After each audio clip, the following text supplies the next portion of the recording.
6 મહિનાથી દૂષિત પાણીની સમસ્યા પ્રવર્તી રહી છે। પટેલ કોલોનીમાં નળમાં દૂષિત પાણી આવતા રોષ જોવા મળ્યો। પાણીનો રંગ કાળો અને અત્યંત દુર્ગંધ મારતા રોષ પ્રવર્તી રહ્યો છે।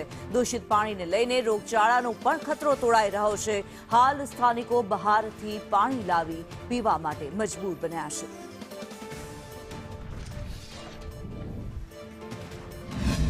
आजूबाजू कितनी सोसायटी है, 6-7 सोसायटी है। बड़ी जगह खराब पानी आवे छे, गटरનું जो पानी आवे छे, स्मेल आवे छे અને બહારથી પીવાનું પાણી મંગાવવું પડે છે। બિસ્લેરીની બોટલો ટાંકા બહારથી મંગાવે છે। રોજ રોજ તો ટાંકા લેવા ના પહોંચે ને ભાઈ બહારથી।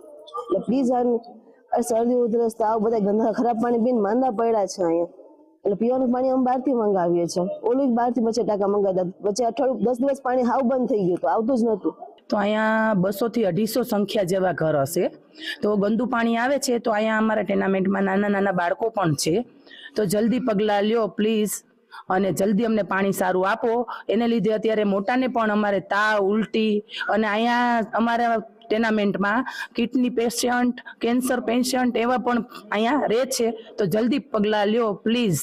અમારા વિસ્તારમાં 2000 થી વધારે સંખ્યાના લોકો રહે છે। એમાં ગંદુ 6 મહિનાથી ગંદુ પાણી આવે છે ગટરનું।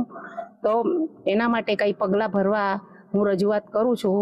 અમારા અહીંયા નાના નાના બાળકો છે, એને કંઈક ધ્યાન આપીને તમે પાણીનું સગવડ સારી ચોખ્ખું પાણી આપો એવું હું વિનંતી કરું છું।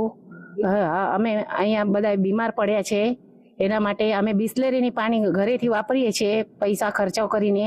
यहाँ 2000 જેવા લોકો રહે છે। પાણીની બહુ તકલીફ છે, ગંદુ પાણી આવે છે, બધા બીમાર પડી ગયા છે। પાણી વગર તો કંઈ કામ નથી। બધા ગયા હતા કહેવા यहाँ, પછી કોઈ પગલું નથી લેવાયું। તો જલ્દ ઉલટી ઝાડા, પછી કિડની વાળા છે, કોઈ કેન્સર વાળા છે, બીપી વાળા છે। હું હાર્ટની પેશન્ટ છું, મારે સ્ટેન્ટ છે। પાણી વગર તો આ ગંદુ પાણી કેમ? બિસ્લરીના કેટલા લેવાનું? પછી અમે બધા ટેક્સ ભરીએ છીએ, બોટ આપીએ।